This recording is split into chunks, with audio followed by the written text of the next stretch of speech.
Bismillahirrahmanirrahim. Alhamdulillahirabbil alamin wassalatu wassalamu ala asyrafil anbiya wal mursalin sayyidina wa habibina wa syafi'ina wa maulana Muhammadin. Qala al-musannif rahimahullahu ta'ala wa nafa'ana bi 'ulumihi wa maddana bi asrari wa bikum fid dharain amin. Bismillahirrahmanirrahim. Faslun fi ahkamil hadanati. Fasal di dalam hukum-hukum hak asuh hadanah, hak perawatan, hak asuh ya. Wahiyya lughatan, hadanah secara bahasa ma'khudhatun minal hibni, diambil dari kata al-hibni bi kasril ha'i, dengan kasranya ha. Wa huwa al-jambu, yang dimaksud al-hibni adalah al-jambu, lambung ya. Al-jambu, lambung. Li dhammil hadinati tifli ilaih, li dhammil hadinati at-tifla ilaih, gitu ya. Karena menghimpunnya perempuan yang mengasuh at-tiflah terhadap anak, ilaihi ke lambung. Menghimpun itu di apa? Dirangkul gitu ya. Rangkulan orang yang mengasuh anak ya ke daerah lambung, kayak dipeluk gitu dan seterusnya. Maka pas kemudian dinamakan hadanah. Wa syar'an, secara syara', hifdzu man la yastaqillu bi amri nafsihi amma yu'dhihi li'adami tamyizi. Yang dimaksud hadanah, hak asuh secara syara' adalah hifdzu man, penjagaan seseorang, la yastaqillu, yang tidak dapat berdiri sendiri, bi amri nafsih, untuk mengurus dirinya, amma yu'dhihi, dari sesuatu yang bisa menyakitinya. Alasannya li'adami tamyizihi, karena ketidaktamyizan orang itu, ketidaktamyizan orang itu. Jadi menjaga orang yang dia nggak mampu menjaga dirinya sendiri, dia nggak bisa mandiri untuk menjaga dirinya sendiri, menjaga dari hal-hal yang penting yang bisa menyebabkan dirinya sakit dan seterusnya, karena dia nggak tamyiz. Dia lapar mau makan nggak tahu, dia mau minum cari air nggak tahu, dan seterusnya. Artinya harus memang dirawat. Itu namanya hadanah. Katiflin, seperti anak kecil, wa kabirin, dan orang yang sudah sepuh. Kabir ini yang sudah orang besar, maksudnya orang sepuh. Wa majnunin, dan orang gila. Kemudian perinciannya, wa idza faraqa ar-rajulu zawjatahu, ketika ada seorang suami bercerai dengan istrinya, walahu minha waladun, dan dia memiliki anak dari istri tersebut, fahiya haqqu bihadanati, maka istri tersebut lebih berhak untuk mengasuhnya. Ai bitarbiyatihi, artinya dengan mendidik anak itu, bima yuslihu, dengan sesuatu yang menjadi kemaslahatan baginya, bita'ahudihi, dengan cara menjaganya, bita'amihi, juga dengan cara memberi makan, wasyarabihi, dan memberinya minum, wa ghusli badanihi, dan memandikan badannya, wa thawbihi, dan memberikan pakaian untuknya, wa tamridhihi, dan merawat ketika ia sakit, wa ghairi dzalik, dan sejenisnya, min masalihi, yakni termasuk dari hal-hal kemaslahatan untuk anak itu. Jadi kalau ada seorang suami istri, ada pasutri bercerai yang mana memiliki anak yang masih kecil, siapa yang memiliki hak asuh ini? Maka yang lebih berhak, kalau dia masih kecil, masih tifl, maka yang lebih berhak adalah ibunya. Bukan malah di bawah bapaknya, tapi ibunya dulu. Kenapa? Karena ibu yang lebih dekat dan dengan anak. Terus wa mu'natul hadanati 'ala man 'alaihi nafaqatut tifl. Sedangkan biaya pemeliharaan atau biaya hak asuh itu 'ala man 'alaihi nafaqatut tifli, yaitu atas orang yang berkewajiban menafkahi anak itu, yakni bapaknya gitu loh.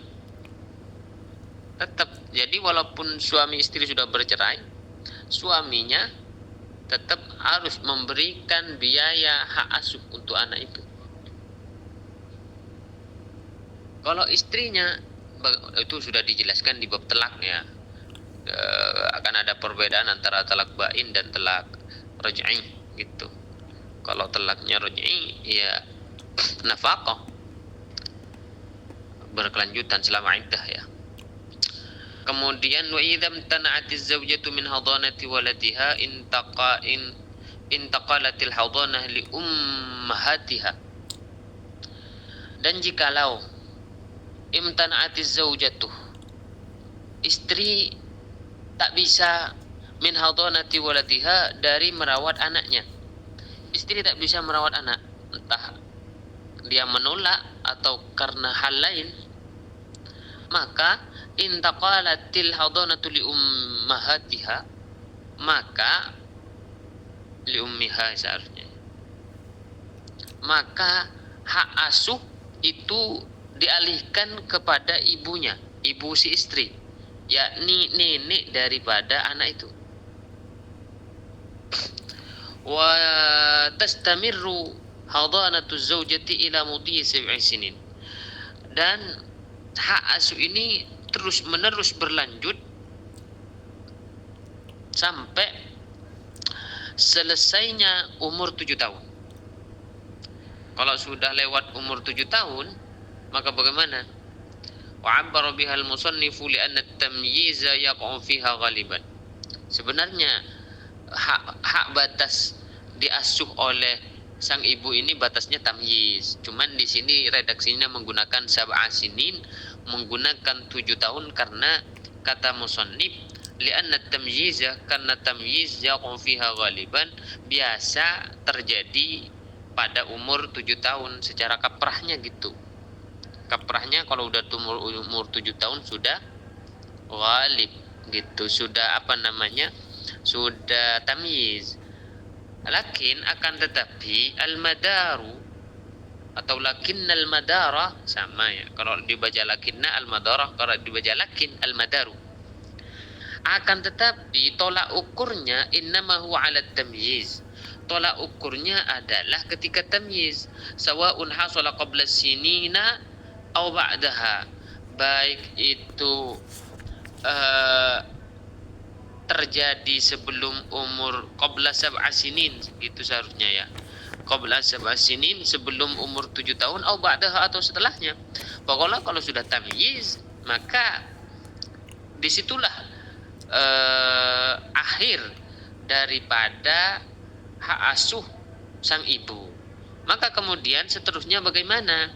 Kalau sudah tamyiz, summa kemudian ba'daha setelah itu yukhayyarul mumayyizu baina abawaihi, maka anak yang sudah tamyiz ini diberikan pilihan antara kedua orang tuanya. Fa ayyuhuma ikhtara sullima ilaih, antara ibu dan ayah. Di mana yang dia inginkan sullima ilaih, maka ia diserahkan kepadanya. Kalau anak ini memilih bersama ibunya, maka diserahkan kepada ibunya. Kalau anak ini memilih dengan ayahnya, maka diserahkan kepada ayahnya. Hak asuhnya itu gitu loh. Jadi nggak boleh memaksa kalau sudah anak udah tamyiz, apalagi udah baligh ya. Nggak boleh ada yang maksa. Harus tergantung anak mau bersama siapa.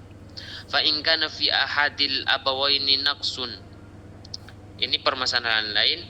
Jikalau di salah satu orang tua, ayah dan ibunya, naqsun, ada kekurangan, kajununin, seperti gila, fal haqqu lil akhar, maka yang lebih berhak merawat adalah yang enggak gila. Kalau ayahnya yang gila, Yang stres, maka yang mengasuh ibunya walaupun sudah tamyiz dan seterusnya. Kalau ibunya yang gila, maka yang mengasuh ayahnya, gitulah. Madaman naqsu qa'iman bihi, selama kekurangan itu masih berada padanya. Kemudian wa idza lam yakunil abu mawjudan, dan ketika ayah enggak ada, khayyarul walad bainal jaddi wal maka anak disuruh milih antara kakek dan ibunya. Ketika sudah nyampe tamyiz nih, anak nih, hak asuh daripada seorang istri atau ibu ini kan sudah selesai. Maka kemudian disuruh milih antara ayah dan ibunya. Tapi ayahnya sudah meninggal 2 tahun yang lalu seumpamanya. Maka bagaimana kalau ada kakeknya? Ya disuruh milih antara hidup sama kakek dari ayah ataupun sama ibunya. Wakadha apa ini? Wakadha yaqul takhyir bainal wa man ala hasyatin nasab. Begitu juga terjadi pemilihan antara ibu dan orang yang ada di atas rentetan nasabnya, seperti keakhin, saudara, mu'ammin, dan paman. Kalau ayah nggak ada, kakek nggak ada, udah meninggal juga, maka dipilih antara siapa? Ya bisa dengan saudara sekandung yang seayah gitu. Kalau ada saudaranya udah punya rumah sendiri atau seterusnya, atau milih bisa hidup sama pamannya dan seterusnya lah, kira-kira gitu. Wa syaraitul hadana sab'un, mungkin sampai sini dulu, kita lanjutkan pada pertemuan selanjutnya insyaallah. Wallahu taala alam bissawab.